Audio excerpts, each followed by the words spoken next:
Welcome to the past, where you'll get information related to sports, video games, technology, music, and our all-time favorite ass of the week.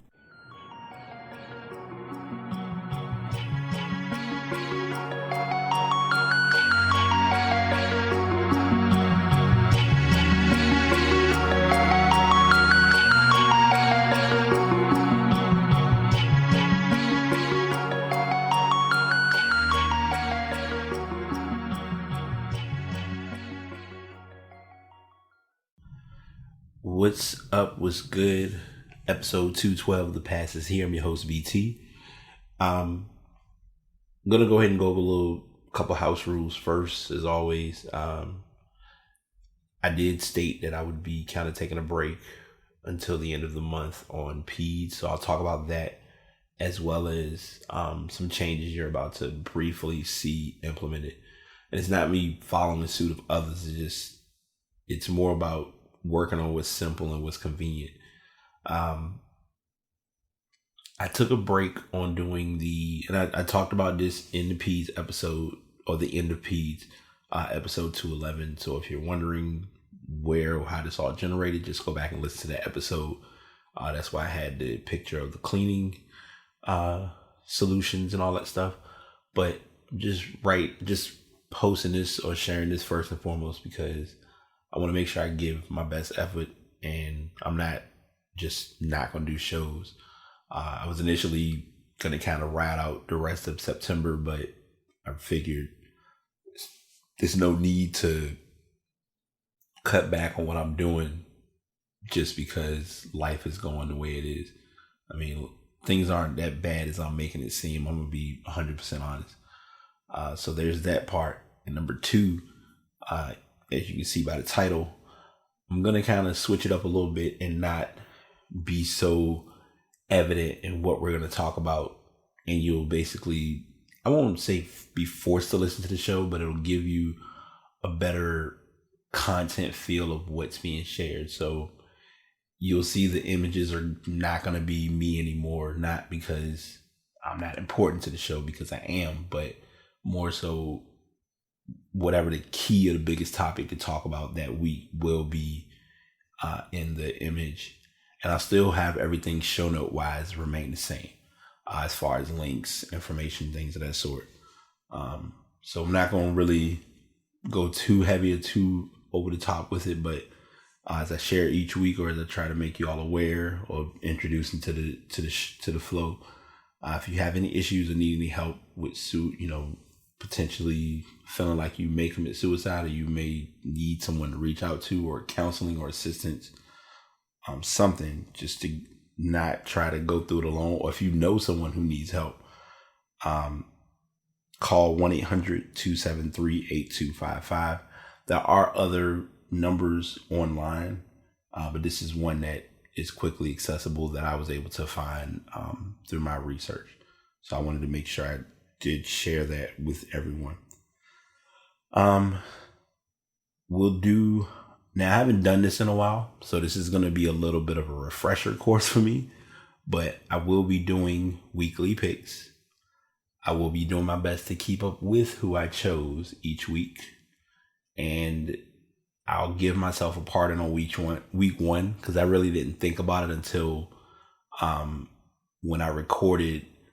Because I think when I recorded, the last show was on the 3rd, I believe, when I was doing that was 206.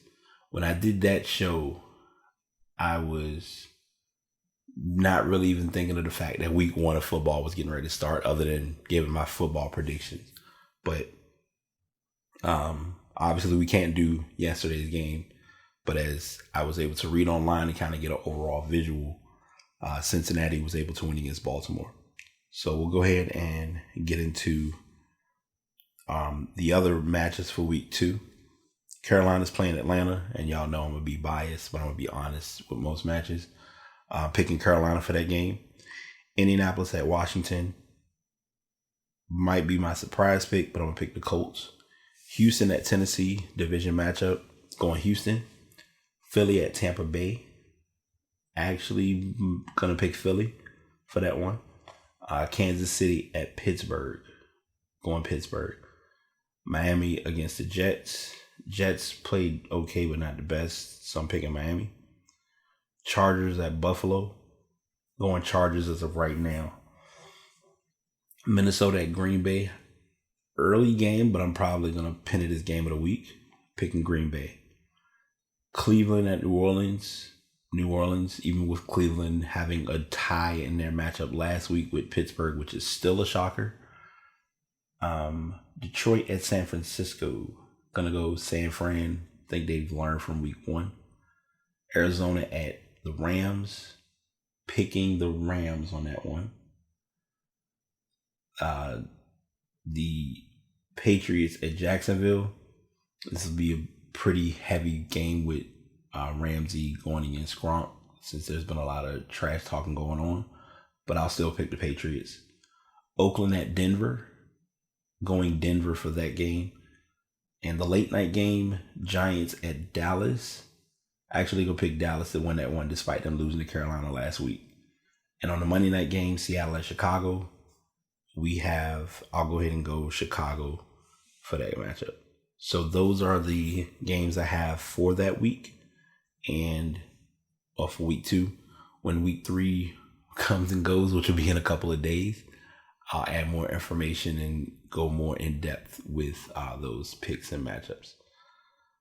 Spinning and going into college football, even with a couple of matchups en route or in process to be tomorrow, I will go ahead and talk about a little bit of last week. Not too many teams really ran into any massive issues because there are a lot of teams who are playing non-conference matchups as of right now. Mississippi State beat Kansas State 31-10. Wisconsin beat New Mexico 45-14. Michigan was able to redeem themselves in a sense against Western Michigan 49-3. Oklahoma beat UCLA 49-21. Georgia beats South Carolina 24-17. Alabama did what they were expected to do against Arkansas State 57-7. Ohio State beat Rutgers 52-3. Iowa beat Iowa State 13-3. Clemson beat Texas 28-26, which was a close game.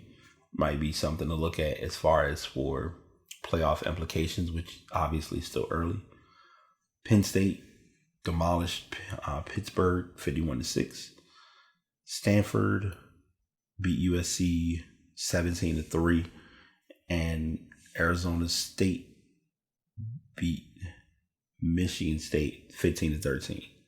So those are your matchups that occurred in week 2 of college football. As I mentioned, week 3 will be starting next week, or actually on Saturday. So definitely want to tune in, check that out for college football. Now, this story is likely going to be a big part of why I wanted to be a man of my word to do the podcast, because it's a big deal. And I think the media I don't want to say the media, people showed their true colors. I'll put it like that. So it was announced, we did the show on the 3rd. Later on that day, the announcement kind of came full circle that Colin Kaepernick would be the face of Nike's 30th anniversary Just Do It campaign. There was ups and downs or misinterpreted information regarding whether he would actually have his own clothing line or any apparel, but it was confirmed that that is not the case. But they will be having him as the face, and they also did a video that you can find online that kind of goes in depth. Well, not in depth, but it's kind of like him telling his story and also telling the stories of others and overcoming your obstacles. I may have talked about this on another show, but I'll go ahead and talk about this now because I think it's relevant. Matter of fact, I did talk about this. I talked about this on the Nike podcast because the question has kind of loomed or circled as to, well, what did Kaepernick lose other than his career? He lost a lot of sponsorships. He lost a lot of endorsements. He practically, whether you want to see it as such or not, was forced to start over. If you go back and look at it, and I'm not comparing these situations, Kobe Bryant went through kind of a rebrand or a reset with his career after his incident in Colorado. Like I said, two totally different situations, but just something to kind of put in perspective. So Kaepernick, as I mentioned, will be the face of the 30th anniversary Just Do It campaign. Nike's been paying Kaepernick all along and was waiting for the right moment, which is now. He signed back in 2011, but Nike hadn't worked with him over 2 years. They believe Gino Fizzanati, who was the VP of Nike's brand in North America, stated that they believe Colin is one of the most inspirational athletes of his generation, who has leveraged the power of sport to help move the world forward. Kaepernick tweeted an ad which has the words, "Believe in something, even if it means sacrificing everything. Just do it." Nike is the NFL's official uniform sponsor. Other athletes in the campaign include Serena Williams, Odell Beckham Jr., Shaquem Griffin, and LeBron James. The former 49ers quarterback began kneeling during the Star Spangled Banner in August 2016 as a means of protesting racial inequality and police brutality. Dozens of other NFL players, as well as numerous other athletes across America, ultimately joined him. The protest grew during the 2017 season after President Donald Trump criticized NFL players who chose to follow suit. Trump said owners should fire NFL players who protest the anthem and referred to them as SOBs. I'm not going to say that term. Players responded by protesting in mass. Kaepernick hasn't played since the 2016 season. He filed a grievance against the NFL for collusion in October of last year, after another team did not pick him up after opting out of his contract in March of the same year. So it's a couple of things that I'm going to talk about with this that I've already said, but I'm not going to aggressively reiterate, only to simplify time and also be honest in what is. Business is business. Kaepernick made a very wise business decision with Nike, as Nike making a very wise business decision with him. What's not talked about with this situation is that Nike took a huge risk, because as consumers of the product, we don't see it, but as those who are stock handlers or on the finance side with Nike, it could have been a massive blow as far as people buying shares, things of that sort, because a lot of people likely have pulled shares because of Nike making this decision. And as with anyone, you can't knock a person for what they do or don't do with their money, as far as when the investing side comes into play. All that being said, I think it's a good market. It's a good transition. I feel like they did not expect the turnout or the attention that has come with this decision, but we're here. So there's not much of I don't want to say a give and take behind it, but I think this is just the proof that reality is here. And to make the reality be brought to light even more, the NFL can't run from a brand such as Nike. And if you really look at Nike comes out winning in the long haul too, because NBA jerseys are sponsored by Nike, NFL jerseys are sponsored by Nike. A lot of players who are in both of those sports wear Nike. I don't have it as a topic, but I'll quick dive and kind of break it down a little bit. Whether people really realize it or not, Serena Williams is one of, if not the biggest faces of Nike, as well as tennis. You don't hear her talked about as much because it's one of those acceptable on a sport's terms, which isn't fair, but you got to look at it for what it is. And to add to that, even with her losing the French Open, she still gained credibility as a soccer as a tennis player. There was already controversy with her involving the infamous quote unquote cat suit that she wore, when athletes in many other sports wear what's considered as unacceptable attire, but it's open and allowed on the terms of when they see or find beneficial. Even down to the NBA, obviously being Nike based, but players wear whatever shoe they choose to wear. Now you're not constrained to a limitation of what your colorway may be for your shoe. I'm saying all that to say it as Kaepernick making his decision affected him immensely. There was even an article or someone who made reference to him wearing the socks that was making reference to the cops being pigs. It's amazing because people don't like to see things come to light, but when it's brought out in public, it's not even on the basis of individuals hiding or being afraid of it. It's, oh, well, we didn't know you were going to present it in that manner. Well, what other manner can it be presented? You can't lightly present the truth, especially when it's the truth that people really need to look at and accept for face value. So even to this current moment, the NFL still doesn't have like a solid what they would like to do as far as players who do decide not to stand or not to be involved during this Star Spangled Banner. Because let's face it, the Star Spangled Banner was not meant for blacks. Call it what it is.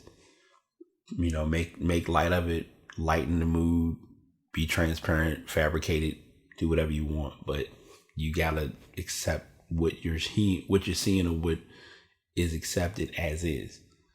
And that's kind of the nicest way to kind of wrap that story up. But I'm definitely giving Kaepernick props for that move and for his business, side to, as far as his agent, to really work that deal to be achieved.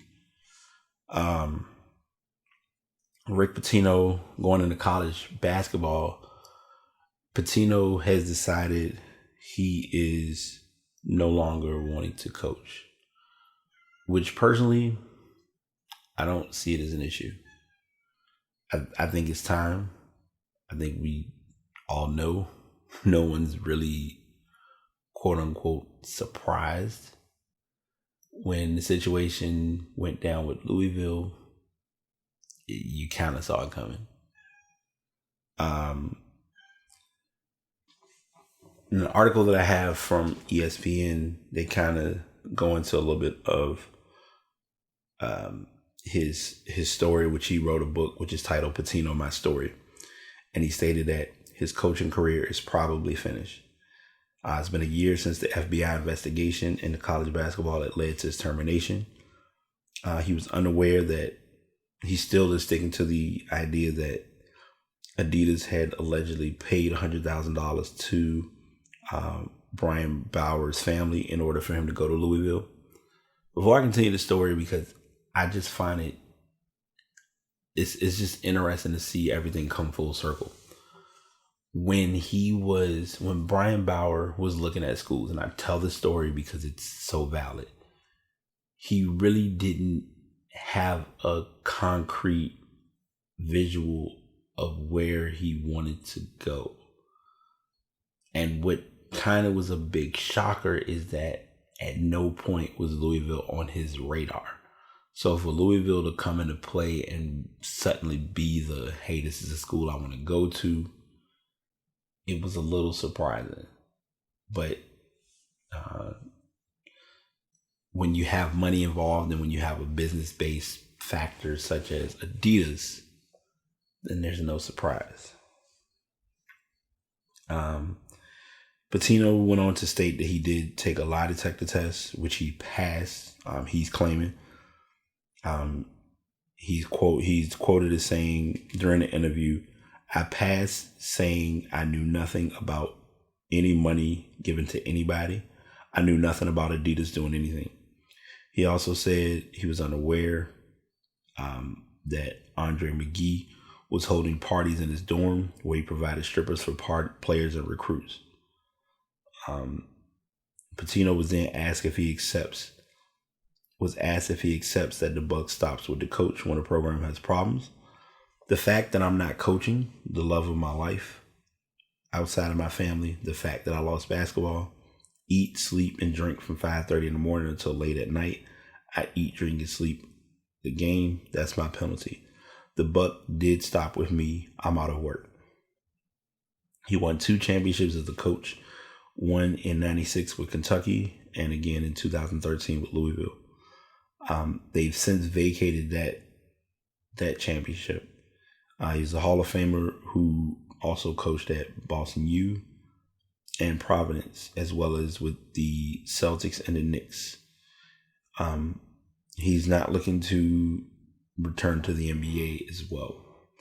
And they talk about some other things as in this article, but I'm gonna really wrap this up and put it in a bow.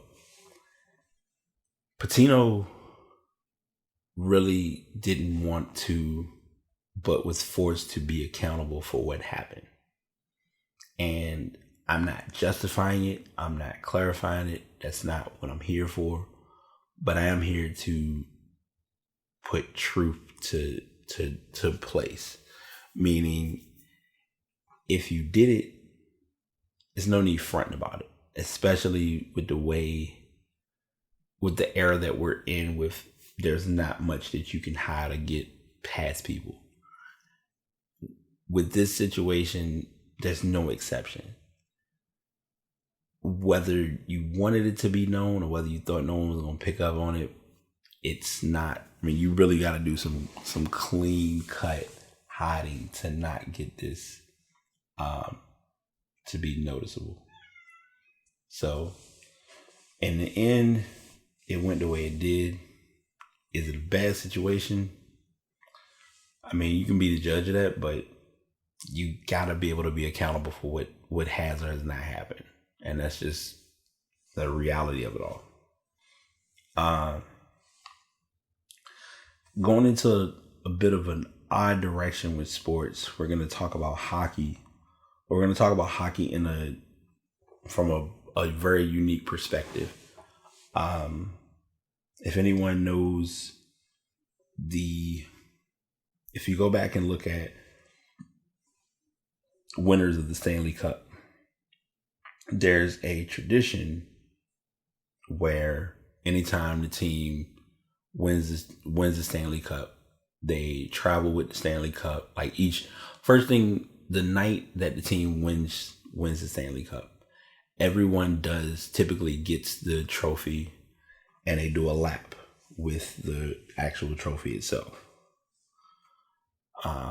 And then you'll literally see the trophy go on tour as far as being at different locations in the world, because it's a world championship, similar to the NBA's World Championship, but with hockey it's got a much richer custom and tradition, especially with America kind of gaining hockey and Canada being the hockey town. Like, if you talk hockey, most people, when they think of hockey, I know at least for a long time, when I would think of hockey, I always knew I knew Colorado, the Colorado Avalanche. I knew the Detroit Red Wings, and I knew the Toronto Maple Leafs, and just Canada as a whole for hockey. Edmonton Oilers. It's another team that Canada has. I can't think of it offhand. But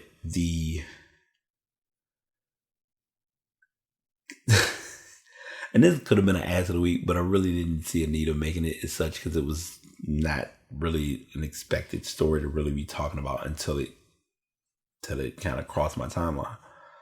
But the players who have the that are current that have the cup, they're no longer able to do what's considered as a keg stand.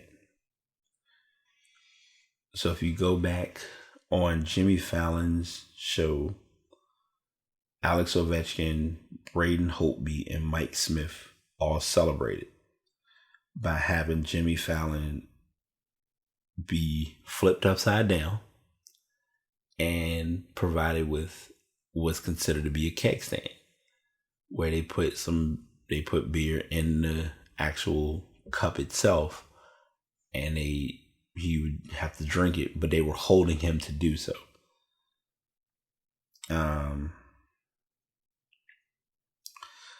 Philip Pritchard, who is one of the Hall of Fame caretakers for hockey with the Stanley Cup, was quoted in the story as saying he's been advising Washington to stop the keg stands. We asked them politely not to do it. Pritchard said, "We're trying to preserve the history of the Stanley Cup. We don't want any unnecessary damage to it or a person in case they drop the person or he presses too hard or something." Kershudian noted future champions would be prohibited from replicating Washington's trademark celebration. And that person, he's the Isabel Kershudian, is of the Washington Post, who initially presented this story. The Capitals made history after putting an end to their 43-year championship drought, and they may have a hand in limiting the creativity with which future champions celebrate. You would never think or expect something this small to become this big, but yet here we are. So thanks to the Washington Capitals and their drought of winning a Stanley Cup, they've ended a tradition that may not have even become a expected tradition at this point of the usage.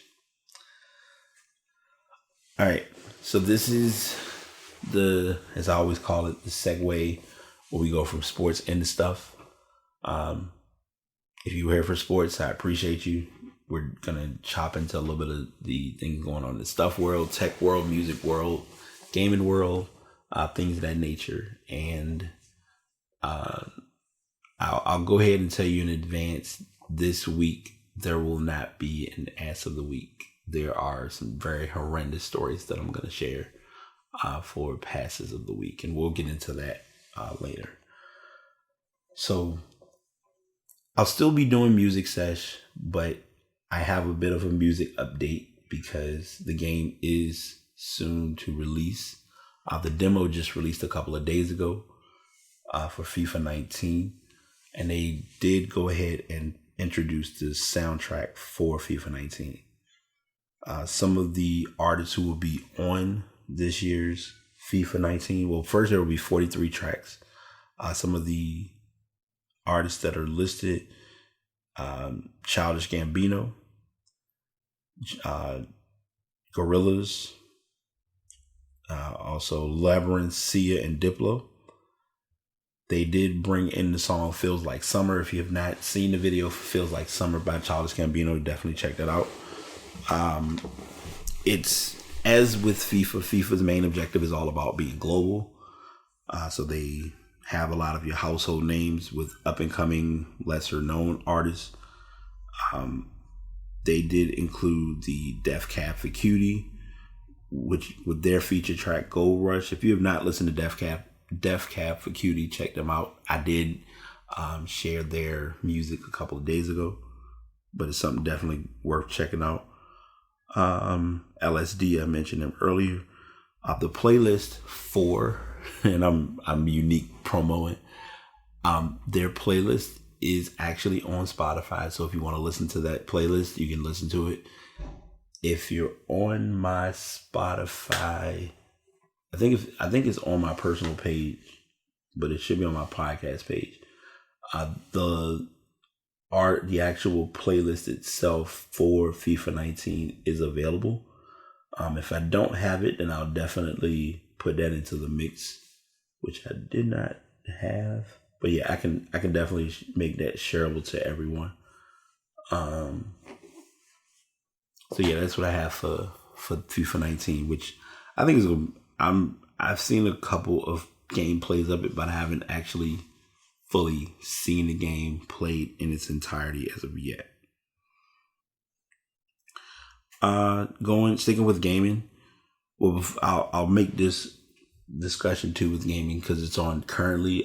If you're a Halo fan, Halo World Champions is on Twitch. They're doing their London tour. Also, SoCal Regional, Southern Cal Regional is on as well on Twitch. That'll be on later on. Like I said, again with gaming, this is a fun story, but it's a surprisingly didn't think of it story. PUBG finally has what's considered as its full release, and PUBG decided to be a little creative in making what's considered as a grease-proof controller to celebrate the full release. As any home console user will tell you, getting dust, filth, grime, grease, and what is that all over your controller makes playing video games too hard. Who wants to live in a world where their controllers are always greasy? PUBG finally reached version 1.4 on September 4th. After an extended period, it's now a real game. And Xbox Australia decided to fix the greasy controller problem so you can acquire as many PUBG's chicken dinners as you'd like. And it's in regards to that, because anyone who's played PUBG knows the objective is to win, try to get as many wins or championships as possible.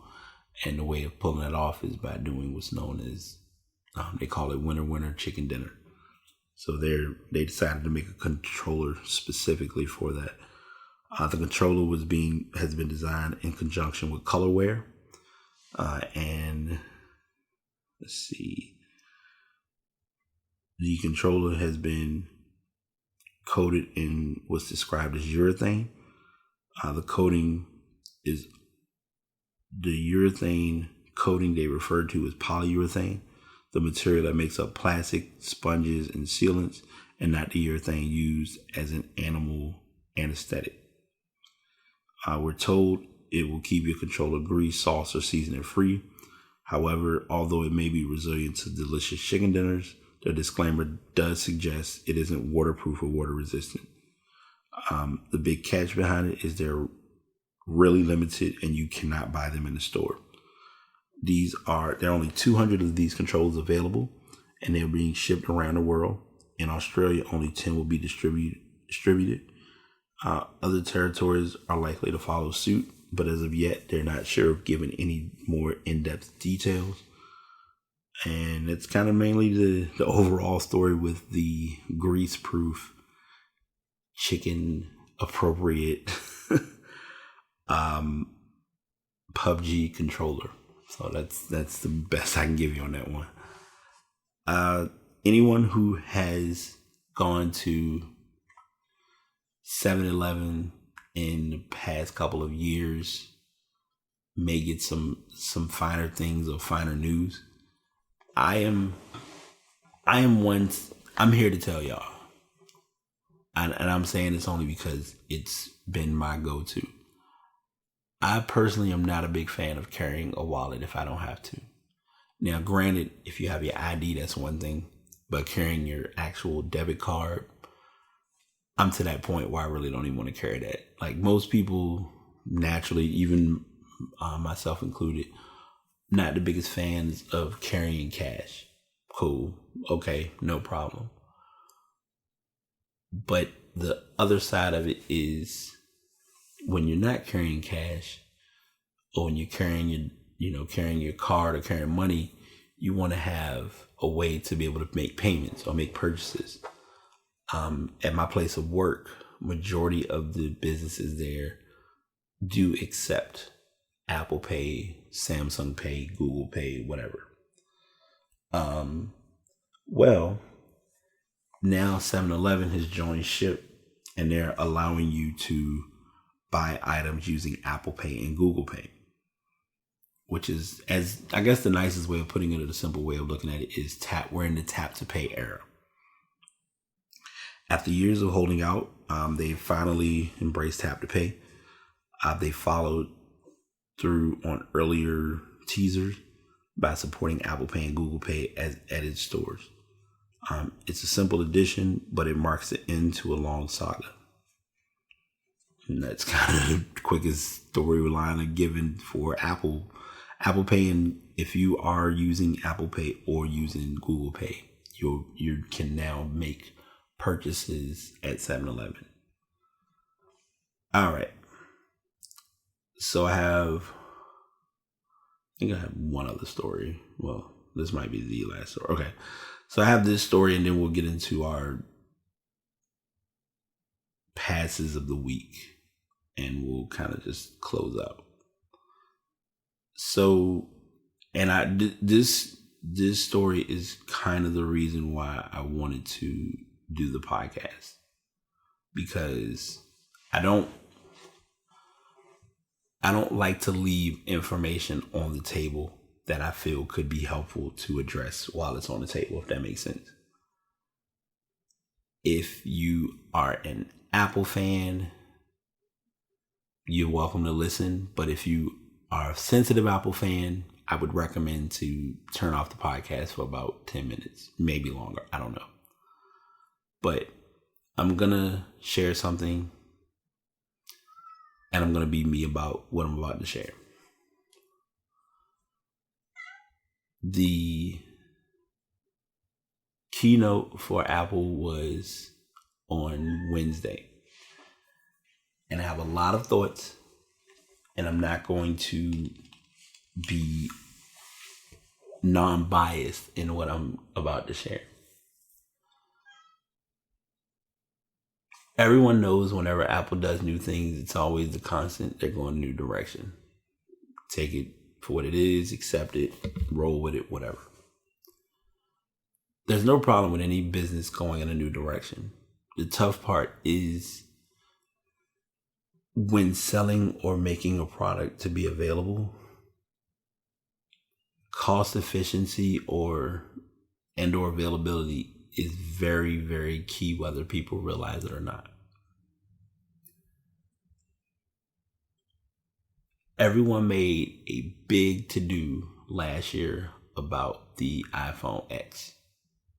The reason why was the minimum, let me emphasize this, the minimum iPhone was $1,000. Now, of course, by nature, no one's going to just spend $1,000 on the phone. We're at a point too where you can pretty much get your phone and basically lease it. So you put that picture in mind. Then add to it now, because everyone's concern or question was, well, what's going to happen? You know, they skipped over the 9 and it went from 8 to X or 10 because it was to acknowledge the 10th anniversary. Great, cool, I'm all for it. But now, here it is. You bring out what's considered to be an even larger phone, larger screen. You're putting the A12 chip, because I sat and really thought about this as far as the technology. Phones that came out last year had the A11. Before that, A10. I have an iPhone 7. 7 came out year before last. I have an A10 chip. Totally fine. So there's no demand or need of a new phone specifically. So when I saw what Apple was doing, they've launched the XS, the XS Max, and the XR. It's kind of their way of saying we're going away from numbers, we're doing letters. I get it. It's great. But it's things that I always look at as being key factors to buying or not buying or a product. My biggest takeaway that I am looking at with this purchase is storage. The basic models for the XS and the XS Max is 64 gigs. Now, I can't speak for anybody else, but for me, between videos, between apps, between how I use, just based on how I use my phone, 64 gigs is not enough.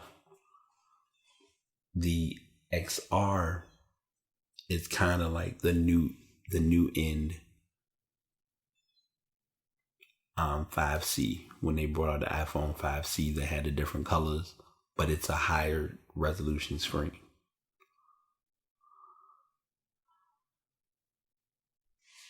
I'm not saying that I don't like the concept, and I'm not factoring in price of this, but just general conversation. But it comes down to the supply and the demand. There's not a huge demand for me of getting a new phone. Some people have that. I need the newest phone.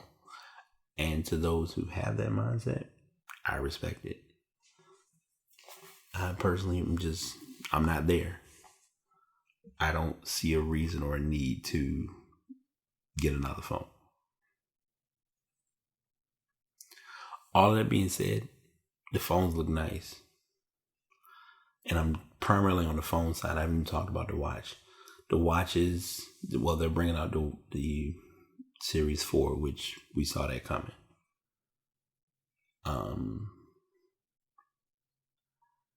There's not really a need to get in the 4, from my perspective. If it's you have a watch and you're having problems with your watch, upgrade. If you're having problems with your phone, upgrade. Things that I expected them to bring up weren't really brought up. There wasn't anything iPad related. I think we're going to see iPads out here soon. It's not going to really be acknowledged. Somebody already had told me this anyway about the iPod Classic. I'd say in another year or two, the iPod Touch is gone. We won't really be seeing people use that. The AirPods. There were no AirPods 2 presented, which to some it may not seem like a lot, but for me, I was shocked. And finally, because this was something that people have been waiting for, is the charging pad. Again, something I wouldn't buy, but these are those products to see how will these products work, or has Apple been working on them, or has time been just invested in? Hey, let's work on Apple, let's work on the phone and work on the watch. That's all we're gonna do. And if you did that, cool. And of course, obviously, iOS will be coming up. The update for that is next week. But outside of those two things, or outside of those three things, the phone, the watch, and the OS, that was basically your keynote. Now, my $1 million question, and this is just me talking because I know it was brought up before, because everyone's been on the Animoji tip. The Animoji phase got hype and then it disappeared. Are the Animojis coming to those with the 8, with the 7? I'd even go as far as saying the 6. If we get those, then I'm okay. But if you hit me with you gotta have an X, or you gotta have an XR, XM, or XX plus, or triple X, double D, whatever, I'm good. I won't even. I'll be the basic consumer and be just fine. Because it's not a demand. So that's my Apple keynote takeaway. Oh, one more thing before I forget, because this showed me the way of how Apple finds small ways to save money. All of the consumers who bought the 6, the 7, the 8, And if you had an iPhone X before the X's, because the last batch of iPhone X's, that's it. They're not selling anymore.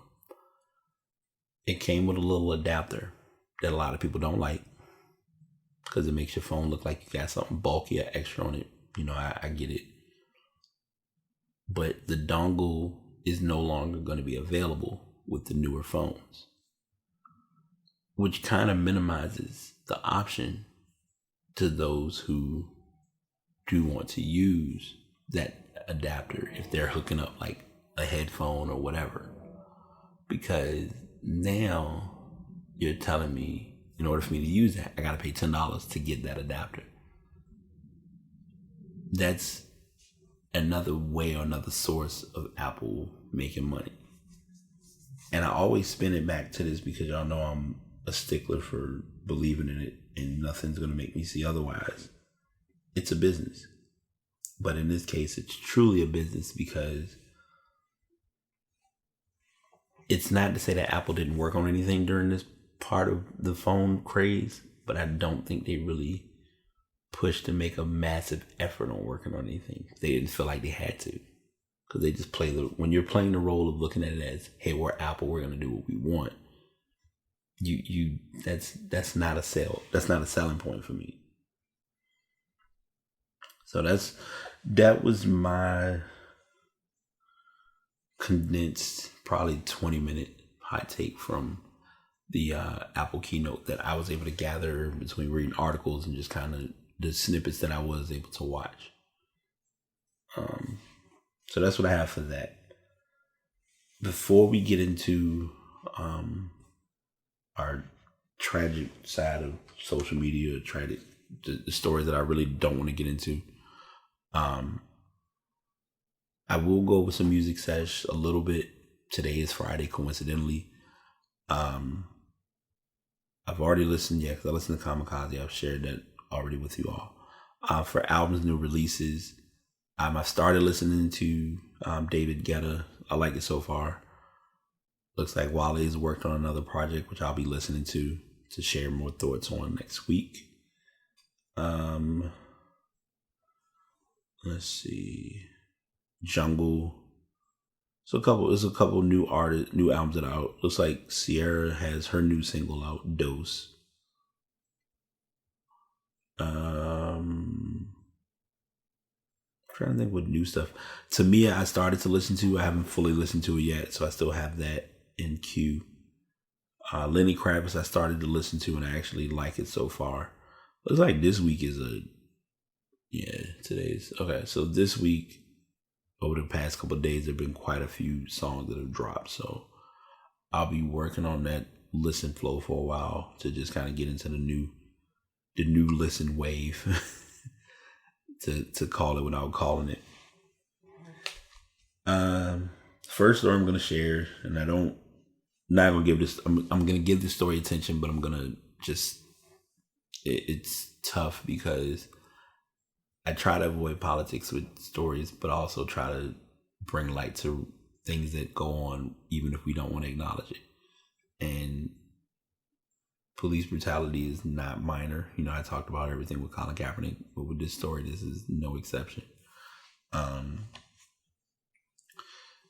And luckily, it's a good thing, but we don't know what the end result is as of now. But the Dallas police officer Amber Geiger was off duty. She shot both of them, Shimjan,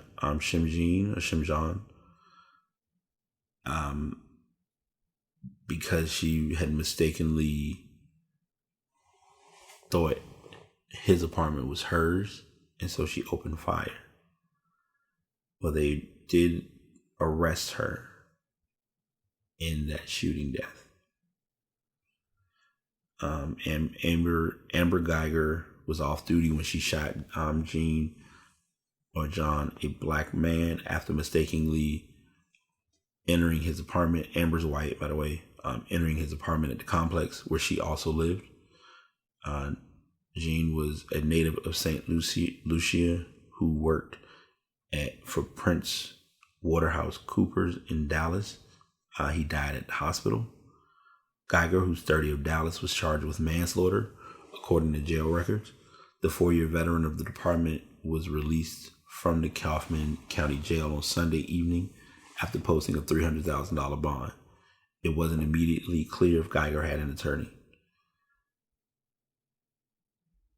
I'm going to stop here and bring something to light. And this is something that everyone's presented, and it's very important to look at with this situation. There are multiple cases that occur in America for people who do things right or wrong or whatever the case may be. And with this situation, there's no exception as far as how they're treating it. With them trying to charge her with manslaughter, it's a lighter way of saying we don't want to do anything, but we want to do something to get some form of closure. But it's not closure, because in this situation, it should be looked at as first-degree murder. I don't care who you are. I don't care how dumb you can claim to be. It's first-degree murder. It's no need fabricating it. And I think they want to fabricate it for PR purposes, which is hot, just A1 trash. To put it mildly, putting it as manslaughter is a way of putting a lighter time or a lighter sentence to it if convicted and found guilty. So, like I said, prayers to his family. It's a horrible situation. There was a story that was brought to attention as far as the floor mat of where this individual lived, and where she lived, totally different. So for you to not notice that it wasn't your welcome mat should have been a giveaway, but that's neither here nor there. And they live on separate floors, by the way, just adding that into it. Stories, like a lot of stories are being brought to this, but what's tough about it is none of us were physically there. And this is what makes, and I'll say this, and this is why as a podcaster, I've worked hard to make it my number one goal to be valid in what's shared or what's presented. There's media and there's social media. I talk about this a lot, but I'm really going to emphasize it today. Media is news. News is what you'll see on CNN, Fox, ABC, MSNBC, etc. Social media are people who attempt to present a story, but they're presenting the story as best as they know, but not really having the legitimate, as you can call it, A to Z information. So it's just something to look at whenever stories do break or happen to occur. Next story, still can't believe that it happened. And when I read it, I didn't take it lightly, but I also wanted to make sure it was a valid story, because it was extremely unexpected, and it was something that I had to make sure was the right story. So in Russia, there was a 15-year-old boy named Pavel Matveev who had a very tough reaction to playing a video game, which ended by him going into his yard and beheading himself with a chainsaw. And I'm late on telling this, but these stories are going to be graphic with what we're sharing. According to a report from The Sun, police are investigating into the case of Matveev, who was described by state-owned Russian television network NTV as a teenager from the Tomsk region who was obsessed with an unnamed computer game given to him by his single mother. A female source who was not identified added that the boy spent hours on end playing the game on his computer before his nerves gave in. Following the incident, which reportedly took place on Monday, police officials opened a criminal investigation into incitement to suicide. At the moment, no further details on Pavel Matviev's case has been disclosed by the Russian Investigative Committee's local office. Although there have been numerous deaf groups in Russia which allegedly convince young gamers to commit suicide while playing online games, it is also unclear whether Matviev's death was in relation to any involvement with such groups. These groups have been known to encourage children and teenagers to play the Blue Whale Challenge, where players are required to complete 50 daily tasks, including those that involve self-harm, until they are ultimately asked to kill themselves. The reports of Pavel Matviev's apparent suicide came after 26-year-old postman Ilya Sidorov was sentenced to 3 years of hard labor at a Russian penal colony for allegedly trying to coax a 14-year-old girl into committing suicide as part of the Blue Whale Challenge. According to Newsweek, Sidorov was also accused of trying to extort money and send death threats to the girl as a punishment for failing to kill herself. In addition to how purveyors of the Blue Whale game and the similar Momo Suicide Challenge have allegedly used social media platforms to entice young people to participate in them, reports have also suggested that icons associated with the latter challenge have made their way to video games. So stories like this is where crisis lines are important, because it's not to be downplayed or minimized, and this is no exception. I wouldn't have even known that there was such a thing to exist, but obviously there is. A final story to share, and this one is still tough because one of my favorite songs of his was 100 Grandkids, only because I just was into that song when it came out. But he had just released an album, Swimming. But Mac Miller did pass last Friday on the 7th. I'm a little late sharing this story, but I still wanted to make sure I did talk about it on my show. But he died at 26 of an apparent overdose. No one really expected this to happen. Another social media comparison, stories have been coming to light that he had been dead for a couple of hours before anyone had came there to find him.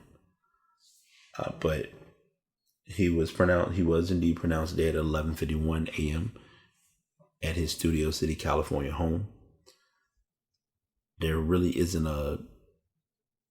they haven't had a specific cause of death yet to be determined, but he went into cardiac arrest after appearing to suffer from the drug overdose.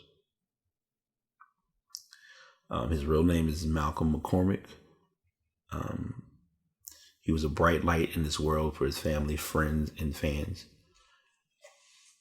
This story is tough because it kind of brings another story to the surface that no one talks about, which is related to